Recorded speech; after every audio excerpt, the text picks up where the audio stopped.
بلا تاخیر آج کا سبق شروع کرتے ہیں۔ آج ہمارے پاس جو سب سے پہلی حدیث ہے وہ سیدنا عبداللہ بن عمر رضی اللہ تعالیٰ عنہ کی ہے۔ وعن ابن عمر رضی اللہ تعالیٰ عنہما قال قال رسول اللہ صلی اللہ علیہ وسلم لا ينظر اللہ الى من جر ثوبہ خیلاء، متفق علیہ۔ بخاری اور مسلم کی روایت ہے اور بڑی ہی ایسی حدیث ہے جس پر توجہ نہیں رہتی، جس پر توجہ نہیں رہتی۔ لا ينظر اللہ، اللہ تعالیٰ نہیں دیکھتا، کس کی طرف؟ الی من، اس شخص کی طرف، جرہ کا مطلب ہوتا ہے گھسیٹنا کسی چیز کو۔ جرہ کا مطلب کیا ہوتا ہے؟ کسی چیز کو گھسیٹنا۔ یہ جو ٹریکٹر ہے، ٹریکٹر جانتے ہیں ٹریکٹر کسے کہتے ہیں؟ اس کو عربی میں جرار کہتے ہیں، گھسیٹنے والا۔ ہل اس کے پیچھے لگاتے ہیں اور دیگر ڈسکیں لگاتے ہیں، روٹا ویٹر جو کچھ بھی ہے اس کو کیا کرتا ہے؟ وہ کھینچتا ہے، گھسیٹتا ہے۔ تو جر ثوبہ، جو اپنے کپڑے کو گھسیٹے، کس لیے؟ خیلاء، تکبر کے طور پر۔ کیا مطلب ہے اس کا؟ لوگ جو جسم پر لباس ہے اس کو اتنا لمبا بنواتے اور سلواتے تاکہ پتہ چلے کہ اس کے پاس کپڑا وافر ہے، جب چلے تو پیچھے پیچھے گھسیٹتا چلا آئے۔ نبی صلی اللہ علیہ وسلم نے اسے منع فرمایا۔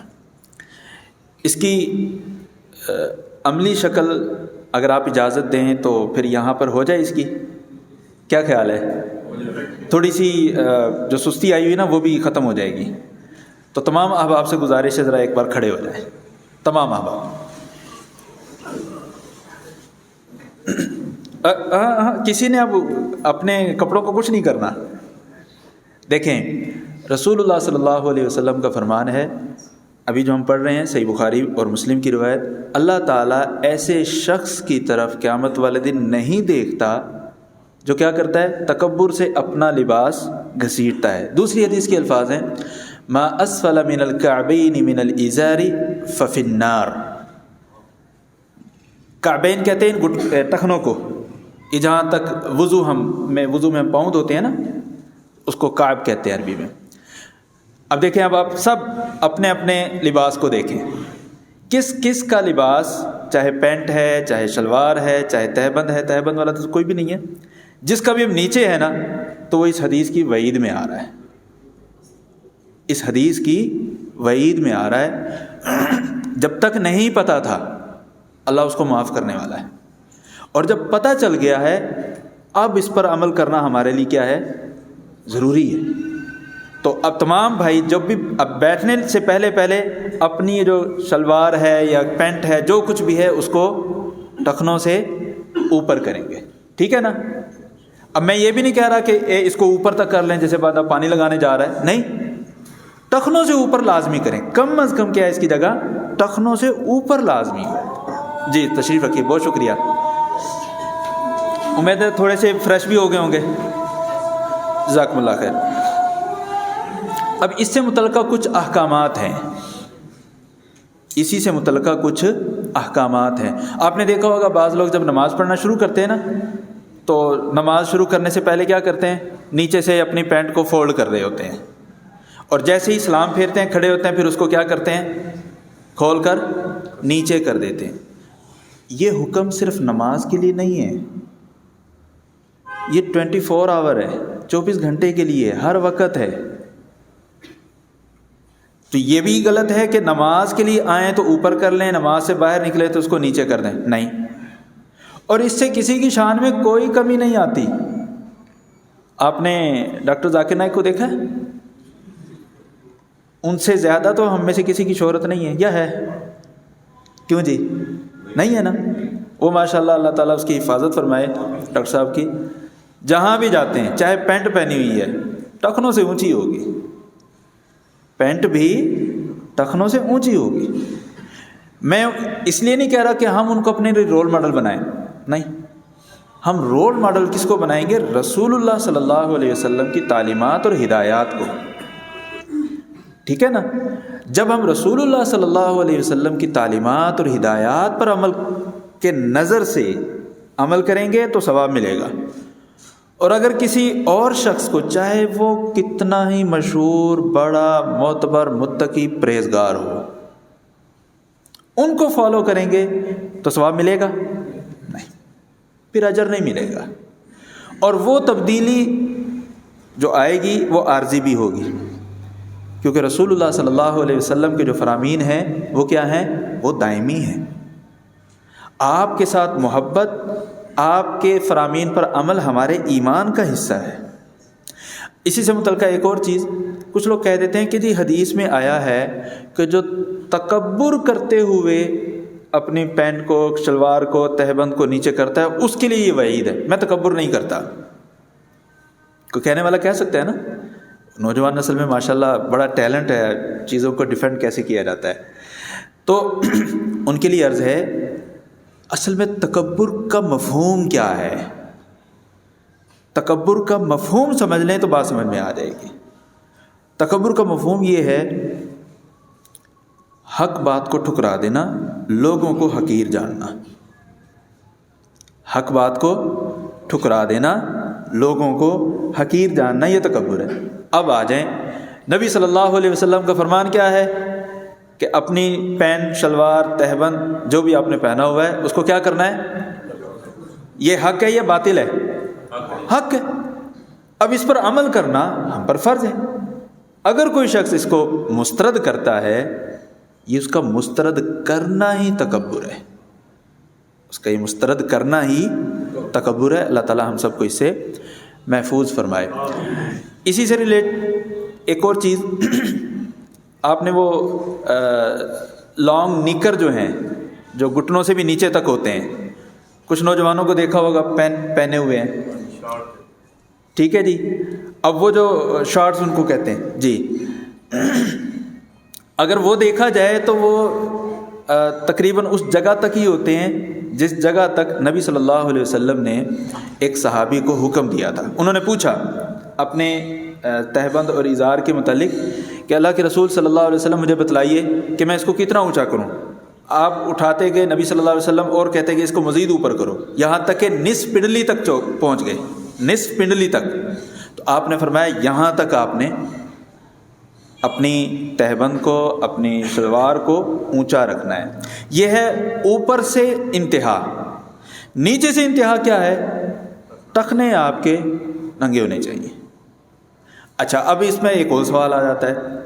یہ کچھ لوگ جو لیبر طبقے سے تعلق رکھتے ہیں وہ ایک لباس پہنتے ہیں جو ایسے پہن کر اس کو زپ کر کے بند کر لیا جاتا ہے. عام زبان میں اس کو ڈانگری کہتے ہیں، ڈانگری. اب اس کے متعلق سوال آ جاتا ہے کہ بتائیں اس میں پھر وہ ذرہ خیالہ آئے گا کہ نہیں آئے گا؟ وہ تو نیچے سے پہنا جا رہا ہے نا، ٹخنا تو ڈھک گیا. اب کیا کریں گے جی؟ اس کا کیا حل ہوگا؟ بڑا آسان ہے. نبی صلی اللہ علیہ وسلم کی حدیث مبارکہ ہے، سنن ابو داؤد، ترمذی وغیرہ میں، آپ نے وہاں پر وضاحت کی ہے کہ جو یہ ممانت ہے وہ کس کپڑے کے متعلق ہے. یہ ممانت جو ہے وہ کس کپڑے کے متعلق ہے؟ اس میں آپ نے ازار کا ذکر کیا ہے، یعنی تہبند، ٹھیک ہے. اس میں آپ صلی اللہ علیہ وسلم نے قمیض کا ذکر کیا ہے. آپ نے دیکھا ہوگا عربیوں کی قمیضیں جو ہیں وہ لمبی ہوتی ہیں نیچے تک، اس سے منع کیا کہ وہ اتنی لمبی نہ ہو. شلوار ہے یا ازار بند ہے وہ اتنی لمبی نہ ہو کہ ٹخنے سے نیچے چلی. یہ تین چیزیں، شلوار، تہبند اور قمیض. اب ایک اور چیز کی بھی وضاحت ہوگی. جیسے سردیاں آ گئی ہیں تو چادریں لیتے ہیں نا، چادر اوپر لیتے، وہ کبھی کبھی نیچے چلی جاتی ہے. وہ اس میں شامل ہوگی؟ نہیں، وہ شامل نہیں ہے. اور ویسے بھی کوئی بھی اس کو نیچے بھی نہیں لگنے دیتا، کیونکہ چادر تو اوپر کندھے پر آنی ہے نا، اور مٹی دوبارہ پھر اپنے اوپر آئے گی. اب اس میں ایک اور چیز بھی وضاحت ہو گئی اس حدیث کی وجہ سے. ہم جو جرابیں پہنتے ہیں نیچے سے پہنتے ہیں نا، جراب نیچے سے پہنتے ہیں، ٹخنا تو ڈھک گیا، یہ اس میں شامل نہیں ہے. اور اسی کی مثل عہد نبوت میں کیا پہنا جاتا تھا؟ موزہ، چمڑے کے جو بنے ہوتے تھے. تو آپ صلی اللہ علیہ وسلم نے بھی پہنے ہیں، صحابہ کرام نے بھی پہنے ہیں، اور وہ ٹخنے کو ڈھانپے ہوئے ہوتے تھے. ٹھیک ہے. دوسری حدیث ہے آج کے ہمارے درس میں، سیدنا عبداللہ بن عمر رضی اللہ تعالیٰ عنہ ہی اس کے راوی ہیں، کہتے ہیں کہ ان رسول اللہ صلی اللہ علیہ وسلم قال اذا اکل احدکم فلیأکل بیمینہ، آپ صلی اللہ علیہ وسلم نے فرمایا جب تم میں سے کوئی کھانا کھائے تو فلیأکل بیمینہ، اپنے دائیں ہاتھ سے کھائے، وَإِذَا شَرِبَ فَلْيَشْرَبْ بِيَمِينِهِ، جب پانی پینا ہو تو پھر پانی کیسے پینا ہے؟ ایسے، اس کا مطلب توجہ نہیں کر کے بیٹھے ہوئے آپ، کیسے کرنا ہے؟ ایسے کیا ایسے؟ توجہ کریں نا بھائی، توجہ سے بیٹھیں، دائیں ہاتھ سے، یہ ہاتھ یہ نہیں، ٹھیک ہے؟ اذا اکل احدکم فلیأکل بیمینہ، جب تم میں سے کوئی کھائے تو دائیں ہاتھ سے، پیے تو وہ بھی دائیں ہاتھ سے، کیوں؟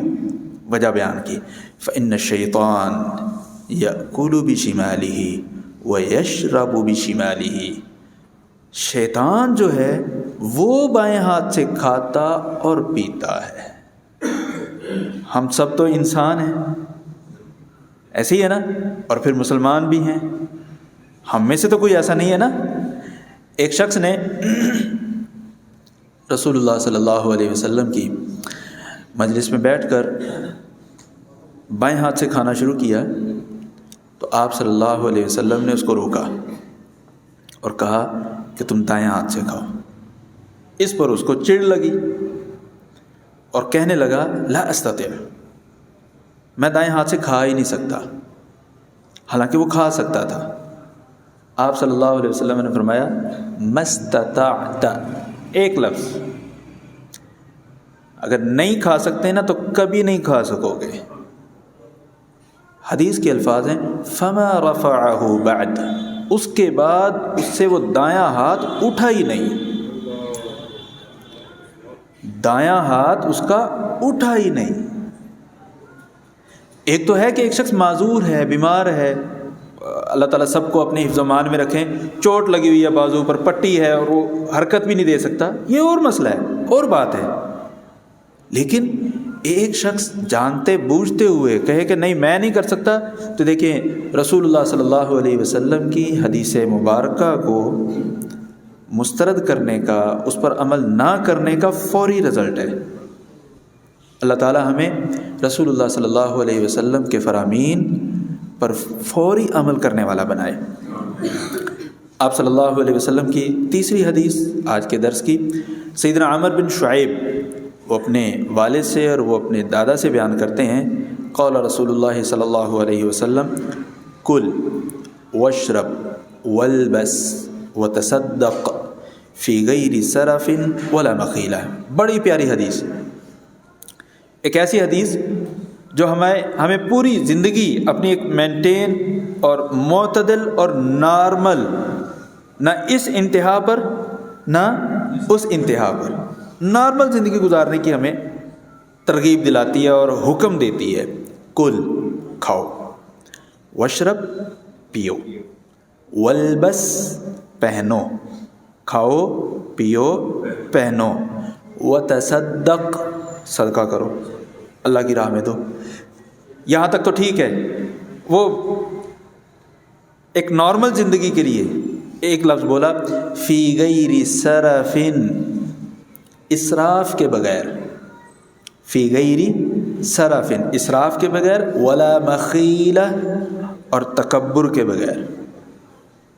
اب دیکھیں چار چیزیں بیان ہوئی ہیں، کھانا، پینا، پہننا، صدقہ کرنا۔ ان چاروں کے متعلق آپ نے کیا فرمایا؟ من غیر سرف، اسراف نہیں کرنا۔ قرآن پاک میں ایک لفظ آتا ہے تبذیر کا، لا تبذر ان المبذرین کانوا اخوان الشیاطین، تبذیر، اور یہاں حدیث میں آ گیا صرف۔ ان دونوں میں فرق کیا ہے؟ جب فرق سمجھیں گے تو یہ چار چیزوں کے اندر نارمل چیز پیدا ہوگی۔ صرف کہتے ہیں ایسی جگہ پر زیادہ خرچ کر دینا جہاں خرچ کیا جاتا ہے۔ صرف کس کو کہتے ہیں؟ سین کے ساتھ، سین رے فے۔ مثلا کھانے پینے کے لیے خرچ کرتے ہیں نا ہم، یہاں اگر ضرورت سے زیادہ خرچ کریں گے تو یہ تبذیر نہیں بلکہ صرف ہے، یہ اسراف ہے۔ یہ کیا ہے؟ اسراف ہے۔ تبذیر کہتے ہیں جہاں خرچ کرنا ویسے ہی غلط ہے، جہاں خرچ کرنا ویسے ہی غلط ہے۔ ایک آدمی، آپ مجھ سے بہتر جانتے ہیں غلط جگہوں پر خرچ کرنے کی کون کون سی جگہیں ہیں، کیا کیا طریقے ہیں، مجھ سے بہتر جانتے ہیں، وہ سارے کے سارے تبذیر میں آتے ہیں۔ اور اس کے متعلق آپ صلی اللہ علیہ وسلم نے فرمایا ان المبذرین کانوا اخوان الشیاطین، ایسی جگہ پر خرچ کرنا جہاں خرچ کرنا جائز ہی نہیں ہے، وہاں اگر کوئی شخص خرچ کرتا ہے تو وہ کیا ہے؟ شیاطین کے بھائی ہیں، شیطان کے بھائی نہیں، شیاطین کے بھائی۔ ان المبذرین کانوا اخوان الشیاطین، شیاطین کے بھائی ہیں۔ اور یہاں ہم نے پیچھے پڑھا ہے کہ جو بائیں ہاتھ سے کھاتا ہے وہ کیا ہے؟ وہ شیطان ہے۔ جو بائیں ہاتھ سے کھاتا ہے یعنی شیطان بائیں ہاتھ سے کھاتا ہے۔ اب یہاں ان چاروں چیزوں کو دیکھیں، کل کھائیں تو اس میں اسراف نہیں کرنا، اتنا ہی کھانا ہے جتنی ضرورت ہے۔ نیکسٹ 1-2 ٹائم کے کھانے کا بھی ابھی بات سمجھے میری، مال مفت دل بے رحم بن کر نہیں کھانا۔ یہ بد ہضمی کب ہوتی ہے؟ جب ہم، اس کی ایک وجہ یہ بھی ہے کہ جب ہم اپنی گنجائش سے زیادہ کھا لیں، اپنی گنجائش سے زیادہ۔ اسی طرح فرمایا کل کھاؤ من غیر سرف، اسراف نہیں کرنا۔ آگے کہا وشرب، پینا بھی ہے تو من غیر سرف، اس میں بھی اسراف نہیں کرنا کہ صرف پانی سے ہی پیٹ بھر لیں، نہیں ایسا بھی نہیں کرنا۔ آگے کہا والبس، لباس بھی اگر لینا ہے تو یہ بھی من غیر سرف، اس میں بھی اسراف نہیں کرنا۔ وتصدق، اللہ کی راہ میں بھی خرچ کرنا ہے، اس میں بھی اسراف نہیں کرنا۔ اب یہ چاروں جگہ جو ہیں ایسی ہیں جہاں پر خرچ کیا جاتا ہے اور جائز ہے، لیکن اس کی حد سے بڑھ کر جب آپ خرچ کریں گے تو یہ کس میں آ جائے گا؟ اسراف میں آ جائے گا۔ فرض کریں کھانا ہر ایک نے کھانا ہے، اب وہ کھانا عام سا بھی کھایا جا سکتا ہے اور سٹیٹس لگانے کے لیے، سمجھیں، سٹیٹس لگانے کے لیے، فیس بک پر اپنی پکچرز اپلوڈ کرنے کے لیے ادھر ادھر جا کر ہیکی بیکی کرنا، یہ کیا ہے؟ اسراف ہے۔ یہ کیا ہے؟ اسراف ہے۔ لباس پہننا ہے برانڈڈ، یہ برانڈڈ کی گردان نے ہمارے گھروں کو اجاڑ دیا ہے۔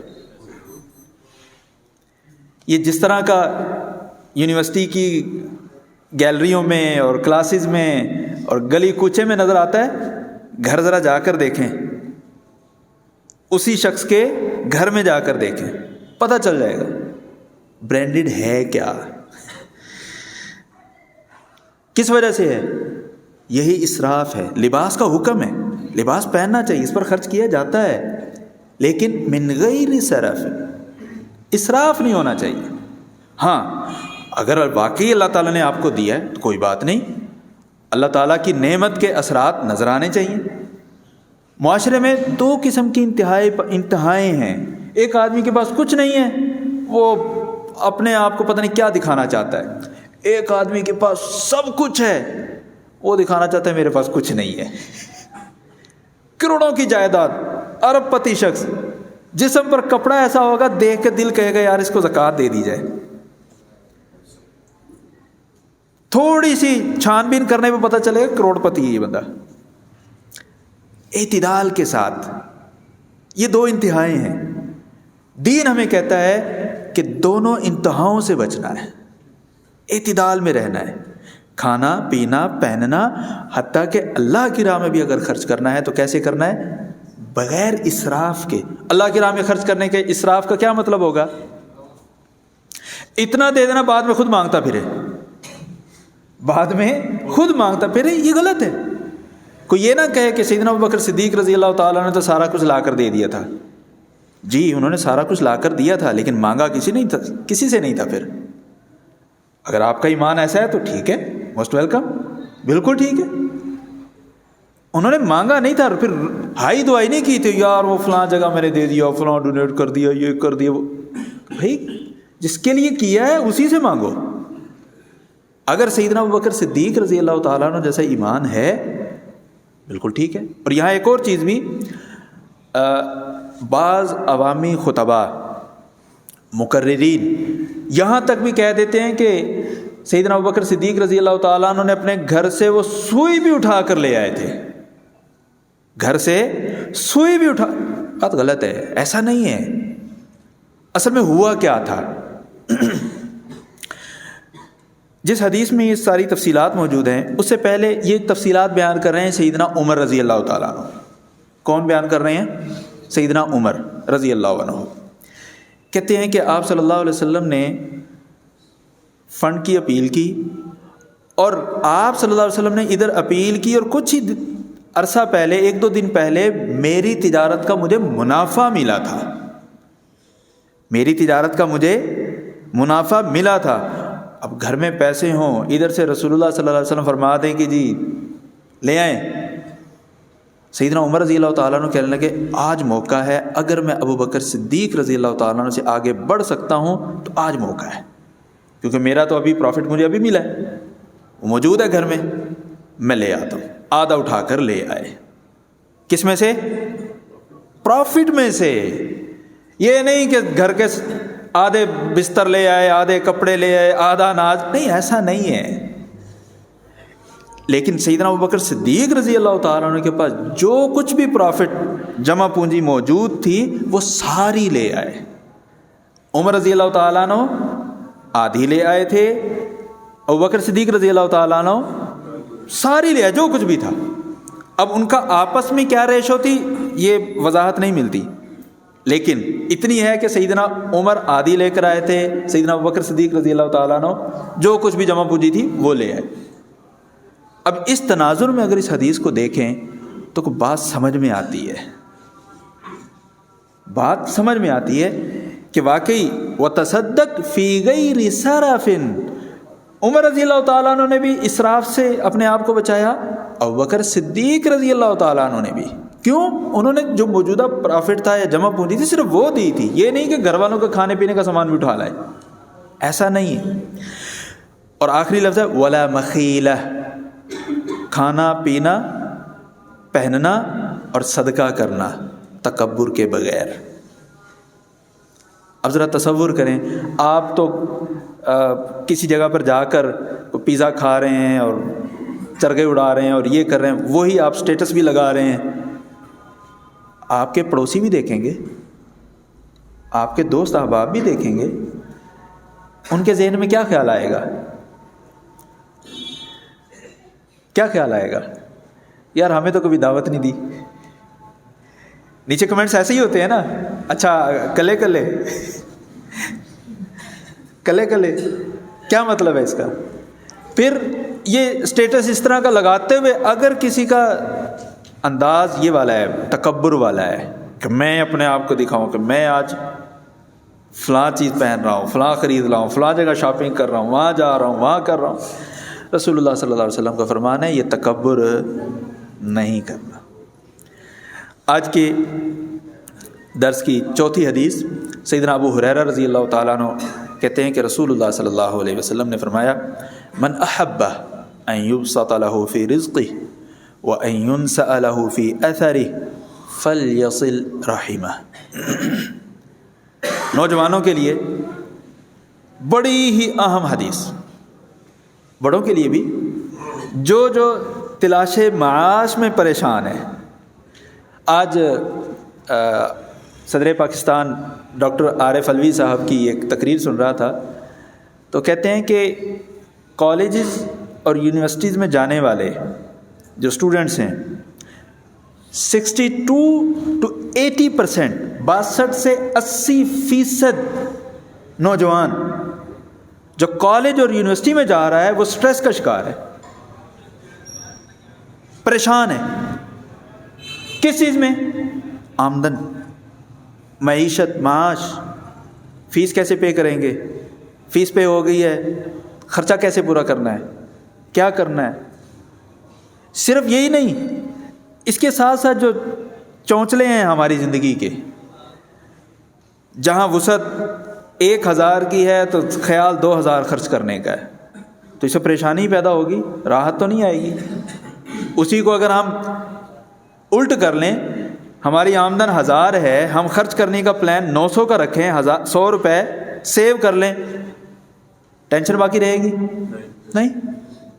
یہ جو سٹریس اور پریشانی معاشی کہ ذرائع آمدن کم ہے، اخراجات زیادہ ہیں، آپ صلی اللہ علیہ وسلم نے اس حدیث مبارکہ میں اس کا حل بتلایا ہے، غور سے سنیے گا۔ آپ صلی اللہ علیہ وسلم نے فرمایا من احب ان یبسط له فی رزقہ وان ینسأ له فی اثرہ فلیصل رحمہ۔ جو شخص یہ بات پسند کرتا ہے، جس کو اچھا لگتا ہے کہ رزق اس کا کیا ہو، وافر ہو، رزق میں فراوانی ہو، روانی ہو، ارزانی ہو، رزق فراوانی کے ساتھ ہو، اچھا جلدی موت آ جائے، پھر رزق تو وسیع ہو تو موت جلدی آنے کی خواہش ہوگی؟ کیا ہوگی؟ عمر بھی کیا ہو، لمبی ہونی چاہیے، تبھی تو فائدہ ہوگا۔ آپ نے فرمایا وَأَن يُنْسَأَ لَهُ فِي أَثَرِهِ، رزق وافر ہو، عمر لمبی ہو، رزق بھی وافر، عمر بھی لمبی، کیا کمال ہے جی، رزق بھی وافر ہے، عمر بھی لمبی ہے۔ کیا کرنا ہے اس کے لیے؟ ایک کام جو ہم میں سے اکثریت نہیں کرتے۔ تجربے کے لیے میں یہ تو نہیں کہوں گا کوئی ہاتھ کھڑا کرے، ہر شخص اپنے آپ کو جواب دے گا، ہر شخص اپنے آپ کو جواب دے گا، ٹھیک ہے نا؟ بتائیے کتنے دن ہو گئے ہیں آپ نے اپنی پھپھو سے بات کی ہو؟ اپنے آپ کو جواب دینا ہے۔ اپنی خالہ سے بات کی ہو، اپنے چچا سے بات کی ہو، اپنے تایا ابو سے بات کی ہو، اپنے، اگر زندہ ہیں اللہ تعالیٰ ان کو اپنی زبان میں رکھے، اپنے دادا جی سے بات کی ہو، ریشو کیا نکلے گی؟ ہر ایک اپنے اپنے بارے میں سوچ لے، کیا ریشو نکلے گی؟ آپ نے فرمایا فَلْيَصِلْ رَحِمَهُ، یہ دو چیزیں چاہیے، رزق میں فراوانی ہو، عمر لمبی ہو، تو وہ صلہ رحمی کرے۔ وہ کیا کرے؟ صلہ رحمی کرے۔ میں ایک جگہ سن رہا تھا اور میں پریشان ہو گیا کہ ہمارا معاشرہ اتنا گر چکا ہے کہ ہم اپنے بچوں کو اپنے بھائی کے گھر نہیں بھیجتے۔ میں نے تو رشتے بڑے دور دور کے گنائے ہیں، رشتے بڑے دور دور کے گنائے ہیں۔ اس مجلس میں بڑے سمجھدار طبقہ بیٹھا ہوا تھا، ہم اپنے بچوں کو اپنے بھائی کے گھر نہیں بھیجتے، اعتماد نہیں ہے۔ آپ صلی اللہ علیہ وسلم نے کیا فرمایا؟ فَلْيَصِلْ رَحِمَهُ، صلہ رحمی کرو۔ نتیجہ کیا نکلے گا؟ رزق میں بھی فراوانی ہوگی، عمر بھی لمبی ہوگی۔ فزیو تھراپی کا نام سنا ہے نا آپ نے؟ فزیو تھراپی ایک ریلیٹیو تھراپی بھی ہوتی ہے، اپنے رشتہ داروں کے ساتھ بیٹھیں اور گپے لگائیں، بس کہہ کے لگائیں، باتیں کریں، بس کوئی مقصد نہ ہو، صرف اکٹھے بیٹھنا اور کچھ نہ ہو۔ آپ کی آدھی سے زیادہ ٹینشنیں ختم ہو جائیں گی۔ ہماری ٹینشن شروع ہی تب ہو جاتی ہے جب اپنے کزن کو دیکھتے ہیں، اچھا میرے پاس سے گزر گیا ہے، ٹینشن اسی وقت شروع ہو جاتی ہے۔ اچھا اگر وہ سلام کر کے گزرے لیکن سواری اس کی اچھی ہو تو ٹینشن اور زیادہ بڑھ جاتی ہے۔ وہ کہتے ہیں نا کہ دوست اگر فیل ہو جائے تو دکھ ہوتا ہے، اور اگر ٹاپ کر جائے تو اور دکھ ہوتا ہے۔ اور رشتہ دار دکھی ہو تو دکھ ہوتا ہے، لیکن اگر سکھی ہو تو اور زیادہ دکھ ہوتا ہے۔ بھائیو فَلْيَصِلْ رَحِمَهُ، فَلْيَصِلْ رَحِمَ. اس کو اگر ہم، یہ تو سب چیزیں ہیں روحانی چیزیں ہیں، اس کو ذرا لاجک اور منطقی طور پر بھی دیکھیں نا تو سمجھ میں آتا ہے واقعی رسول اللہ صلی اللہ علیہ وسلم کا فرمان سچا ہے، 100% سچا ہے. ہمارا ایمان ہے، یہ لاجک منطق اور یہ سب چیزیں سائڈ پر رکھ دیں، ہمارا ایمان ہے کہ یہ سچا ہے. لیکن چونکہ ہمارا جو دماغ ہے وہ جب تک 2 + 2 4 کا جواب نہ لے تب تک مانتا نہیں ہے. ہم میں سے ہر شخص اپنے خاندان میں دیکھے کون کون کس سے ناراض ہے، کون کون کس سے ناراض ہے، کس کس سے لڑائی ہے. وہ لڑائی کی وجہ کیا ہوگی؟ رشتہ منگے ایسی دیتا کوئی نہیں. یہی ہوتا ہے نا کہ بیٹے کے لیے مانگا تھا یا بیٹی کے لیے مانگا تھا نہیں ملا، ناراضگی ہے. اچھا اب ناراض ہونے سے کہ رشتہ مل جائے گا؟ نہیں. نقصان کس کا ہے؟ اپنا. آپ صلی اللہ علیہ وسلم کیا فرما رہے ہیں؟ صلہ رحمی کرو، صلہ رحمی کرو. ٹھیک ہے جی، میں نے رشتہ مانگا انہوں نے نہیں دیا، ٹھیک ہے ان کا اختیار تھا، نہیں دیا، کوئی بات نہیں، ہمارا آنا جانا پھر بھی رہے گا. ٹینشن پیدا ہوئی ہے یا ختم ہو چکی ہے؟ پیدا ہی نہیں ہوئی. کب ہوا ہے یہ؟ صلہ رحمی کرنے پر. بھائی ہم اپنے دائرے میں رہ کر سوچیں نا، رشتہ دینا نہ دینا ان کا اختیار تھا کہ نہیں؟ پورا اختیار تھا نا. تو نہیں دیا تو اس میں کون سی بری بات ہے؟ اس میں کون سی بری بات ہے؟ بھائی ان کا اختیار ہے. ہم یہ چاہتے ہیں کہ ہم اپنے گھر میں رہ کر دوسرے کے گھر پر حکومت چلائیں. یہ تو غلط ہے، یہ تو غلط ہے. کیوں بھائی غلط ہے یا صحیح ہے؟ جب غلط ہے، ایک غلطی ہم کر رہے ہیں اوپر سے ایک اور غلطی، اچھا پھر تسی رہے اسی رہے، انج تو پھر انج ہی صحیح. نہیں نہیں نہیں. رسول اللہ صلی اللہ علیہ وسلم کا فرمان کیا ہے؟ فَلْيَصِلْ رَحِمَ، صلہ رحمی کرو. اچھا اب اس سے اگلا فیز شروع ہو جائے گا. بھائی نے اپنے بھائی سے مانگا تھا یا بہن نے اپنی بہن سے مانگا تھا. ایسے ہی ہوتا ہے نا. والد کہتا ہے چاچے کی طرف رشتے ہوں، والدہ کہتی ہے خالہ کی طرف رشتے ہوں، لیکن دونوں طرف سے نہیں ہوتا. والدہ بھی پریشان ہے، باپ بھی پریشان ہے. پریشان ہونے کی وجہ سے کیا ہوتا ہے؟ Sugar, blood pressure. یہ دونوں بہنیں ہیں. شوگر اور بلڈ پریشر دونوں کیا ہیں؟ بہنیں ہیں، بہن بھائی ہیں. کس وجہ سے ہوا؟ صلہ رحمی کرنے سے یا صلہ رحمی ختم کرنے سے؟ اب سمجھ میں آ رہی ہے کہ حدیث میں جو باتیں ہیں وہ سچی ہیں. اب جس شخص کو شوگر بھی ہو اور اللہ تعالیٰ سب کو محفوظ رکھے اور اس کو ہارٹ اٹیک بھی ہو، شوگر بھی ہے اور اس کو ہارٹ اٹیک ہو جائے، پتہ ہے ڈاکٹر حضرات کیا کہتے ہیں؟ کسی کو نہیں پتہ چلتا، اچھا والا بیٹھا بیٹھا بندہ چلا جاتا ہے، کوئی تکلیف نہیں ہوتی، کوئی درد نہیں ہوتا، کچھ محسوس نہیں ہوتا. یہ عمر میں برکت ہوئی ہے یا کمی ہوئی ہے؟ کس وجہ سے؟ اس کی وجہ کیا تھی؟ ٹینشن بلڈ پریشر کی، قطع رحمی. یہی تھا نا. یہ ایک طریقہ. اب دوسرے طریقے پر آ جائیں. عمر میں اضافہ. اب دوسری طرف آ جائیں، رزق میں اضافہ کیسے ہوتا ہے؟ چاچے نے بھتیجے کی زمین پر قبضہ کر لیا، بھتیجے نے اٹھ کر کیس کر دیا، بھتیجے نے اٹھ کر کیس کر دیا. 20 سال گزر گئے، وکیل کی روزی بن گئی.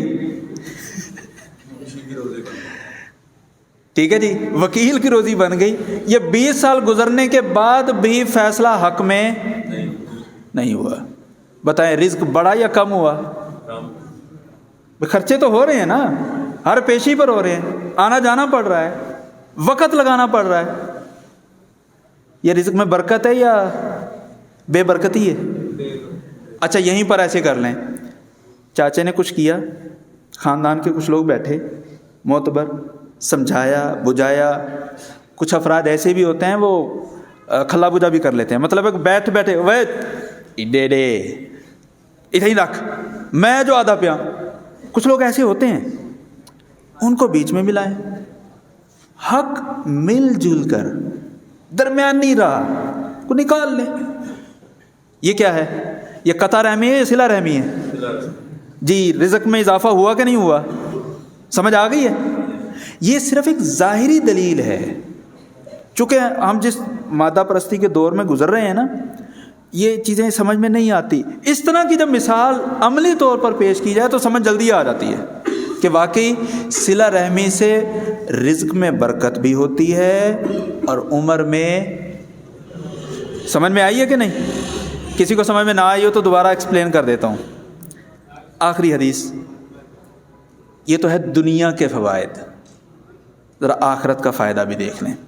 آپ صلی اللہ علیہ وسلم کا فرمان ہے، سیدنا جبیر بن مطعم رضی اللہ تعالیٰ عنہ بیان کرتے ہیں، رسول اللہ صلی اللہ علیہ وسلم نے فرمایا لا يدخل الجنت قاطع، جنت میں قطع رحمی کرنے والا داخل نہیں.